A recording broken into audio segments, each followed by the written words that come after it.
the Ryan Marketing Show, and you're listening to episode 26 of 100. Today, I'm at a zoo with Dyan and Cliff LeComte, and we're going to be talking about how you guys got into this business, and well, let's start with what it's all about. So what is Farmyard Zoo all about? Why do people come out here, and what's on offer? To interact with the animals.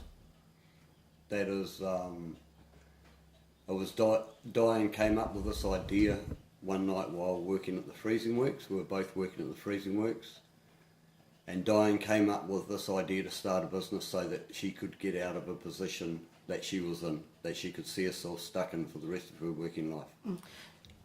And so we decided to start a zoo, and our point of difference was going to be the interaction of animals with children as opposed to a normal zoo. Yeah, where it could be more of a hands-on here. So the type of animals that we have in the business have got to be user-friendly for small children, and so they could, feed them. So goats are always a real good value. So hadn't worked with goats a lot before that, but no, we've got every kind of breed of goat that you can get. We try to stick with the purebred breeds rather than mixed breeds, so that it's got to be interesting for the adults as well. We always try and to display them two of each breed, it's a bit like Noah's Ark, because it's the male and female of each breed, and that's just the way they're displayed. But just getting back to when we first started the zoo, Cliff and I had been working at the freezing works I was there about 18 years, and that's where we met.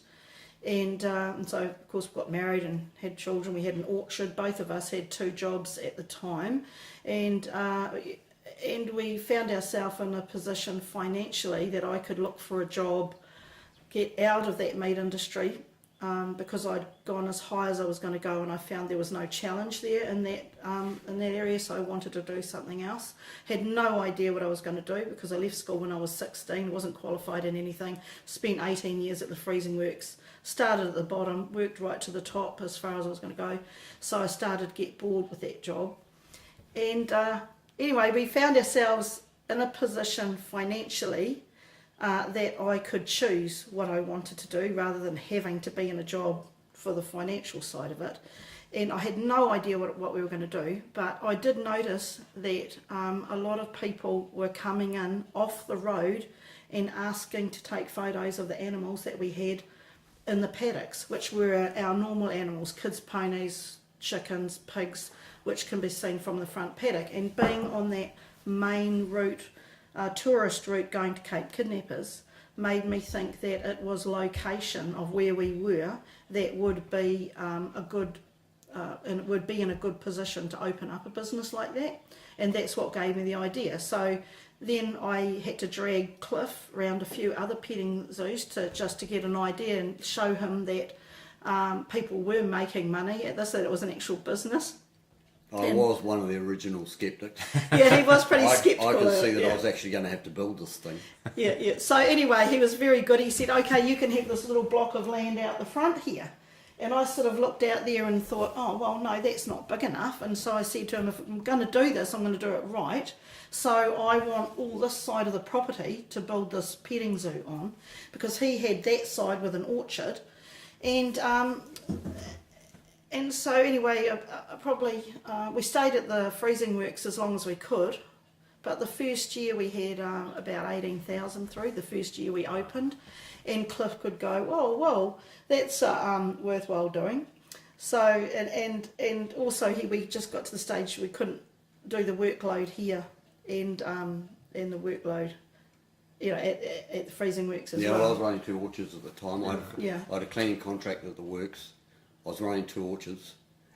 I'd built the zoo. And mind you, with a little bit of help, we had farm stays living with us all the time. We've both been travellers all our lives. And so we have farm stays, have done for many a year. In fact, we're just off to England to catch up and live with them, with the friends that we've made with that over the years. It means we've got people coming to our house that are travellers all the time. At a time of our lives where we haven't been able to travel like we'd like to, and so that is another. And with them coming in and being able to work in the zoo, it's a volunteer labour, work experience scheme or HelpX. HelpX, farm stay type thing, It creates a real good environment in the house, having travellers here all the time. They tend to come in for a fortnight, some of them stayed up to a year. One of them stayed the entire time and helped me build the entire zoo. And so, as I say, we're just off to England to catch up with a lot of those people that have helped us over the years. So that's another advantage of having the zoo. Another one is the children coming in. When I built it, I never thought that I would appreciate the fact of the enjoyment that people get out of it. I did it because I could see a financial reward in it. But in hindsight, when you walk outside and you can hear people screaming, usually when people are screaming, it's because there's something wrong. What's gone wrong? But it's because the people are so happy with the animals feeding out of their hands. It's an experience they've never had before, and it's quite rewarding to hear that. So it sounds, I mean, that's quite a big journey you've been on. I think a couple of things just that I've taken out of that is that you kind of didn't start from scratch. You already had some of the farm animals here, and you saw the tourists going past. It kind of makes that first jump a little bit easier. Very few of them.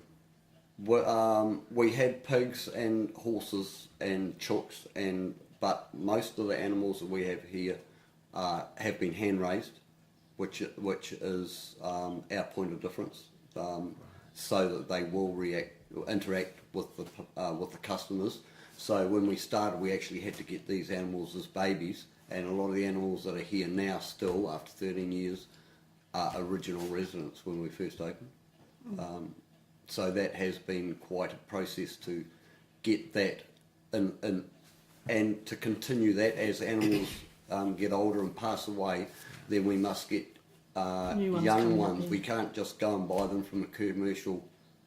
Right, because you want to care and love them. We want to get them and feed them and look after them, and so they think that we're their parents, and so they will just walk straight up to you, whether they're deer, cattle, goats or whatever.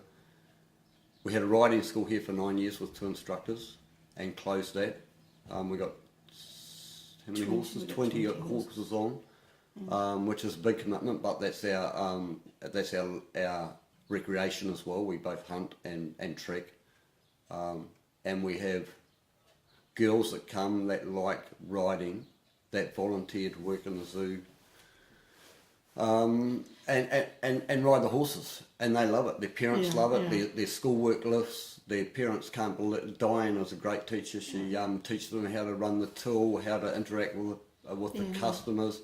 They arrive here as 12-year-old shy little girls. Some of them some of them been here 10 years. Started at 7, leave at 17.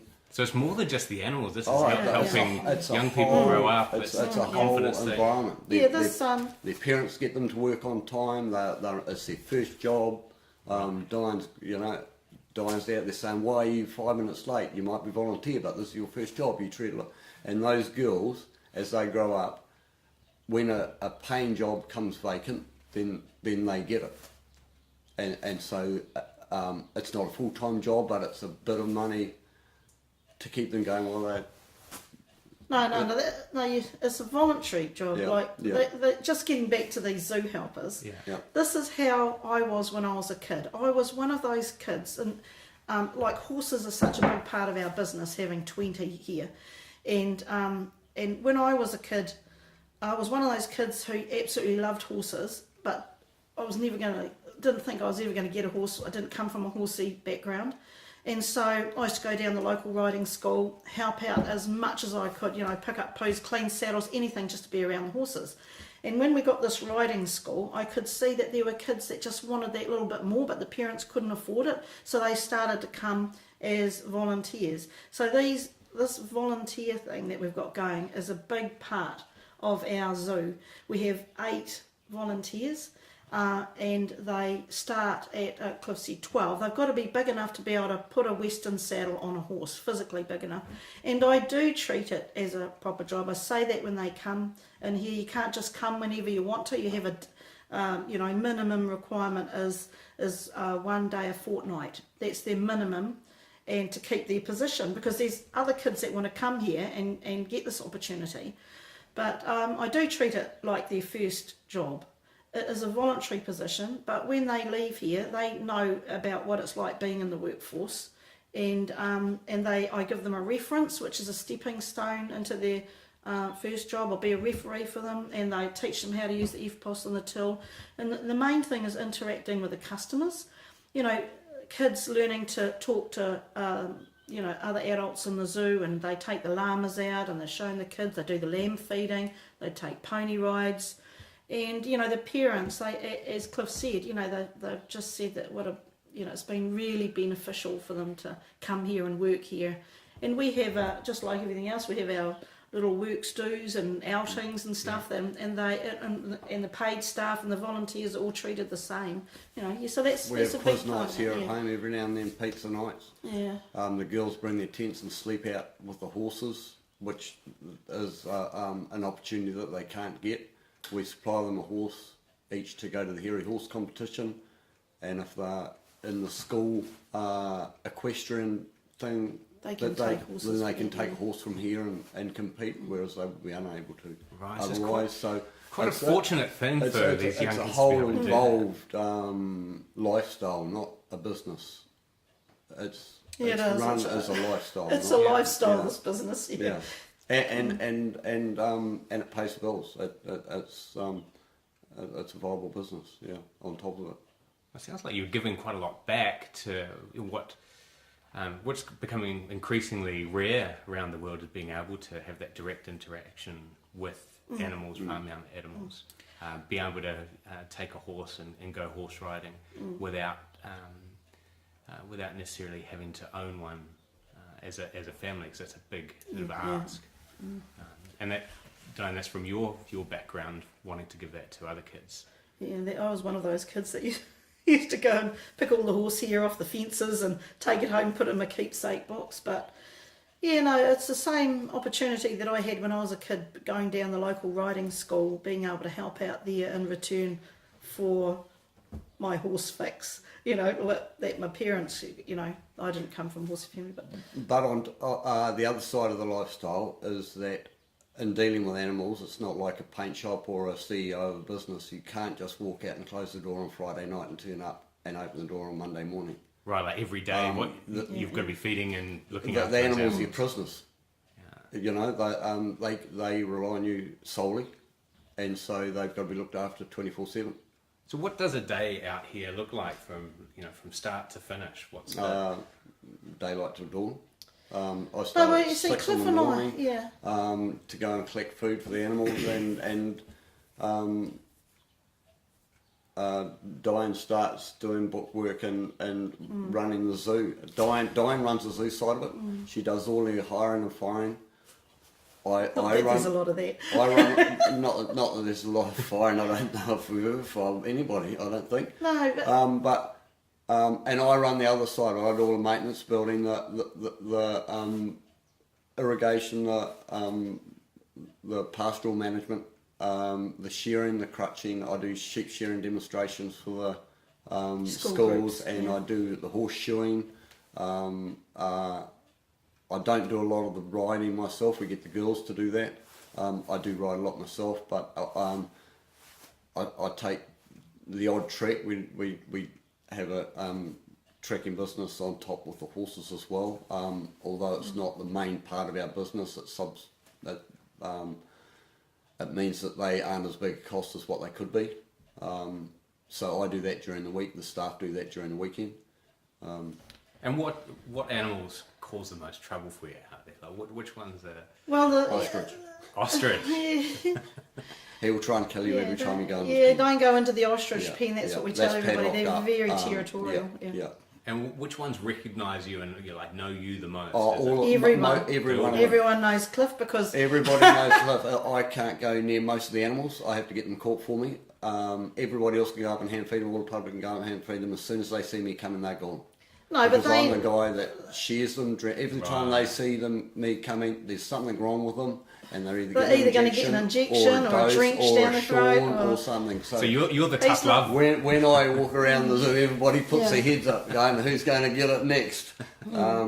But that's just the husbandry of animals. It's not that they're scared of me. It's just that they've got to be shorn, they've got to be drenched, and they've got to be injected, whether it be 5-in-1 as preventive, or they've got a foot rot and they need tipping up and foot rotting. So when they see me coming, then there's animals that kind of stand up on the fences waiting for me to come round, going, well, if you come in my paddock, I'm out of here, or I'm going to have a crack at you.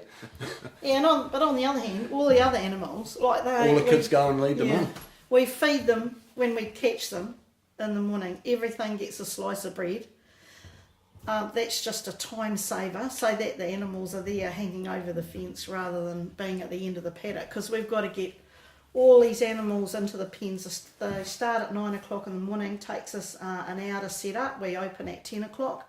So during that hour, we get all the animals in the pens for the public display, because they all go out to the paddocks at night, and clean all the pens. So that's all done within an hour. And then after that, during the day, once we're open, we get on to getting the food, because we eat a lot of bread, and so all the wrappers have to be taken off that, getting all the food prepared, and all the horses are, fed. Yeah. But getting back to the business side of it, it's mostly one of a unique business. How do you get people here? How do they find out about Farmyard Zoo? Advertising. Where do you advertise to? Internet, newspaper, brochures. But a big thing is word of mouth. Like a lot. We have a comments book out there that people write down where they heard about us, and a lot of it's passing, which is the location of your business. A lot of people coming out this way, and word of mouth. 80% of our business would be local. People think that we're set up as tourist trade. That's what I thought as well. No, we're not. So 80%. 80%. We will have people come from Wellington. They will buy, if you come 6 times, you get your 5 times discount. Discount. Yeah, you get your 6-1 free. you get your 6-1 free. They will come from Wellington, get a user-friendly card, and they will come every day until they've used that card. They will come every day. Wow. Yeah. We had a vet come one day. I saw him on the 3rd weekend. I went out and saw him, and I said, I thought you were here last weekend. He said, I was here the weekend before that too. I'm over your place. But when I get home, all the kids want to do is come back again. Yeah. And I said, well, aren't you able to take them to work? But with OSH regulations now, the days of going and visiting your uncle's farm and playing the wool shed or mucking around the shearing shed or doing the hay carting, they're gone. Right. And so this has been although everybody is against the political correctness of that, myself included, in the cotton wool syndrome, that has been the crux of our business, because these kids, and everybody says the people in Auckland have never seen a sheep. The people in Hamwana, half of them haven't patted a sheep either.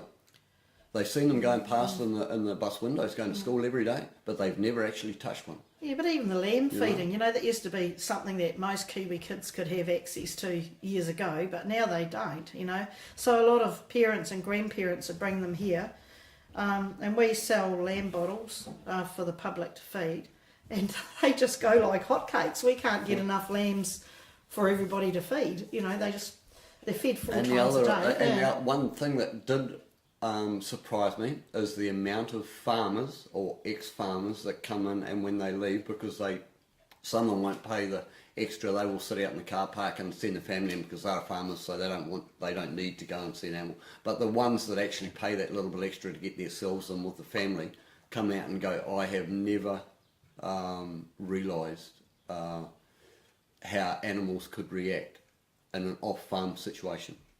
Wow. And things like, I'm an ex-shepherd. It wasn't until running this place, I used to go out, I'd muster 5,000 sheep, put them through the yards, take them back in. I never realised that sheep have little family units. Out of those 5,000 sheep, this sheep of those 5, and I can see them out here because they live here, one of those will mix with those little group over there, and one of those will mix with this other group over here out of 20 sheep in a paddock, but these two you will never see in that group. They have their little social groups. So you're maintaining what used to be, human nature, animal nature here. That's at most probably has. Well, that's happening. Well, no, what I'm saying is that's happening on the farm. Yeah. But you don't realise it. But when you walk in with a mustering dog, you collect 5,000 sheep out of the paddock. You never even envisage that they've got little family groups inside that system. Not that you would change your way of farming because of it. It's just something that you don't notice when you're doing it. When you're doing it on a commercial basis. Yeah. Another thing I've noticed here is how different animals will friendly up with animals of not the same breed. Like if you do end up with one animal, like we had a Highland steer. We've still got a Highland steer out here, but he was on his own. He didn't have a mate, and we had one goose in the paddock. And this goose loved this Highland steer, and he'd be sitting down, and this goose would climb up and sit on this Highland steer, and they were mates. Or it would sit on his hay and he wouldn't eat it. Yeah, and like things like that you see, and everybody thinks that animals need two, but they don't. They just need something else. I like to display two of a kind, but if there isn't, they'll friendly up with another animal in the paddock or in the pen, and they'll. It's quite amazing. Yeah, so we've got. So for people coming through, do they get to what do they get to feed, and how much is it, and is there different packages? Yes, there is. We have punnets of food that people can purchase for $1, and that's maize that we feed out. And they can basically the feeding Spiel is that you can keep your hands flat when you're feeding, and you can hand feed all the different goats, sheep and llamas around the zoo because they're safe. They're safe for kids to feed because a lot of the kids that are coming here are like 3 years old and they're holding out their hands to these animals. And so that's why I've sort of stuck with the goats because they're so gentle and careful. And goats and llamas. Yeah, the difference between like going to the Auckland Zoo is that you see a lot of the animals, but having an animal sort of lick the food out of your hand, take the food out of the hand, and they're so careful when they do it. And that encourages them to come right up to you. Yeah, if you didn't feed them, they just sit down. It's not about feeding the animal. It's about having him not sitting at the back of the pen, but having him lean over the rail. So there's an interaction there. Yeah, they're leaning over the rail, wanting to be petted, wanting to... when you can put your hand through the deer pen, and the deer will lick it out of your hand, right, as opposed to going to a deer park and they're all standing on top of the hill over in the... Yeah, and all that sort of... Cliff said it was screaming, but I wouldn't say it was screaming. Laughter, there's a lot of the parents. You can, like we get a really good view from here. We can see what's going on in the zoo, and you can hear the parents enjoying themselves just as much as the kids are when they're here. And that's I feel that we've achieved what I wanted to set out. But that's what we got now. There's like you're always looking ahead. What we've talked up to now is looking back, but in the business, it's not about looking back; it's about looking forward, and what you can do in the future, because otherwise you stand still, you go backwards. So what is coming up next? Like I see on your website, it's not just for kids. You've got retirees or retirement villages. Well, those are the different. No, they're different ages. That's just the public. We have pensioners come through. We're wheelchair friendly, so we have a lot of elderly groups that. It's just the different groups that come through. Like rest homes, they come here as a rest home group, and so we cater for the different types of groups that come through. Like with the rest homes, a lot of them aren't as mobile, and so we actually bring a lot of the animals to them, and they sort of stay around that picnic area there. Even though a few of them you can go right around the zoo in a wheelchair, the ones that don't, we actually bring a lot of the animals to them as part of their group visit. And we have different age groups. We have EIT students come here as a group to do certain things, and they've been here and drenched, learnt to drench goats and stuff like that. We have the EIT come to do their work experience. Every year. They send 2 people twice a week for 10 weeks. For 10 weeks, to get the hands-on experience so that's another avenue of. So it's almost like a sort of an apprenticeship here, practical apprenticeship. Well, they've got to go somewhere to do their practice, but that's only a 10-week thing. It's only a small thing, and so they're trained up to get the animals in and clean the pens and brush the horses and lead the llamas and that, and then as exchange for that, they end up doing the pooper scooping and the leaf raking, which is the other side of it. It's not all about patting rabbits. There's a lot of work that's not as nice to do as patting rabbits. It's got to be done by everybody as well. But getting back to looking into the future, like last year we brought a train. That was our thing last year. The Farmyard Express train. So we can have a train that takes 10 people around the zoo. Next year we're putting in a pirate ship and a birthday shed, because up until now we haven't, although we've got shelter as rooftop, we haven't got anywhere sheltered. So if there's a birthday party booked in, then they tend to cancel if it's a day like this, which means disappointment for everybody. And so that will an indoor birthday area that people can use. So that's I'm just approaching the council now for that. So that's our next year's step forward. And are you open throughout the year? Yep. 365 days? Yeah, well, 364 day, not Christmas. Yeah, but the thing, people always say to us, are you open during the winter? But we still have to feed and clean all the animals. So to set up and put away, you're only talking like 2 hours extra work a day. And if I'd like to have a reputation of being open, not are they open today, and so. So even today it's raining today. We're forecast for heavy rain warnings and the zoo set up and going. Yeah, but you see, because people are still. So if someone comes out with their umbrella, they can go through.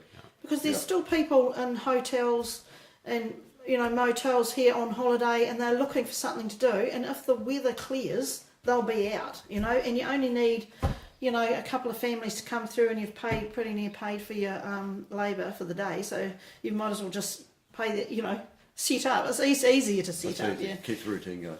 And is it possible for people that are listening and thinking, hey, I actually want to go through this? Do you have gift vouchers that we do. We have people gift can vouchers. buy for birthday presents and so on? Yeah, that's for the horse trekking and the zoo family entry and stuff like that. Yeah. Okay. And one of our philosophies was to not take a lot of money off people. We've always been careful of that. That is why we have not got very little food available. You can only buy a drink and ice cream. Yeah, we want to make it because you can come here and you pay your entry and you can bring a $1 food and you bring your own food, yeah. And so a family can come here and for $30 they can spend all day here. Now where can you go for $30? $35. For $35. Okay. Yeah. So and so next weekend they will come back. If you try and take the top dollar, like in Rotorua, we've been to quite a lot of petting zoos, and a lot of them are very expensive to go through. Then the locals won't go back next weekend. Right, so you're really making it a second home if they want to make it. We're looking at so they can come out twice on holidays rather than go this holidays and say no, we'll miss the next holidays. We might go the next one. We're thinking, well, maybe they will come twice in one holiday. I guess that's the beauty of having a farm attraction, is that animals will react differently every time, so there's always something different for the kids when they come out. Yeah, there's always you can walk around here 100 times and every time we look different. Yeah. So what's the just run through the pricing again for price? Well, under ones are free, children are $7, adults are $10, and we have a family pass, 2 adults and up to 3 children for $35. So that works out $7 each. And then on top of that, you can purchase your punnets of food for $1, so it just depends how many of those you go through. And we have the pony rides are $5 and the train rides are $4 a ride. So, yeah. And the animals you've got here, you've got the goats, the llamas, sheep, ponies, deer, alpacas, ostriches, emus, turtles, rabbits, donkeys. A lot of horses. Lots of horses. Is there any animals you haven't got that you would want to have that you've gone, I'd really like to get that? Yes, there is. Most probably a wallaby. As at the moment, we've got all commercially farmed animals. So no lions or tigers or anything, but we did have ferrets. We would like to get another one of those. No, but you can't get them. Yeah, I know, but if you catch them in the wild, you can. Well, if you take them out of the wild, because you're they're allowed. classed as a piece. You're not allowed to breed them or buy them, but if you catch them in the wild, you can have them because you actually take them out of a wild environment. But they've got to be new. But those, I would have always liked a zebra, but I can't see that happening. Would you have to import? I guess you have to import. No, it's most probably. Yeah, but once you start going that, well, you have to have special permits, and And it's different from your farmyard, isn't it? In all That's honesty, hence the name Farmyard Zoo. Yeah. In all honesty, there's most probably not a zoo in the country that's got a zebra that's making money. They're all funded by the councils. Okay. Whereas yours is really self-funded. It's a private business. If it doesn't Yeah. work, then we have no income. Yeah. So you're keeping your prices fair, so people can you actually get one or two visits. That's right. And making sure you open as often as possible That's because right. you have to be open to look after these animals. That's right. That's right. Yeah. What a fantastic story.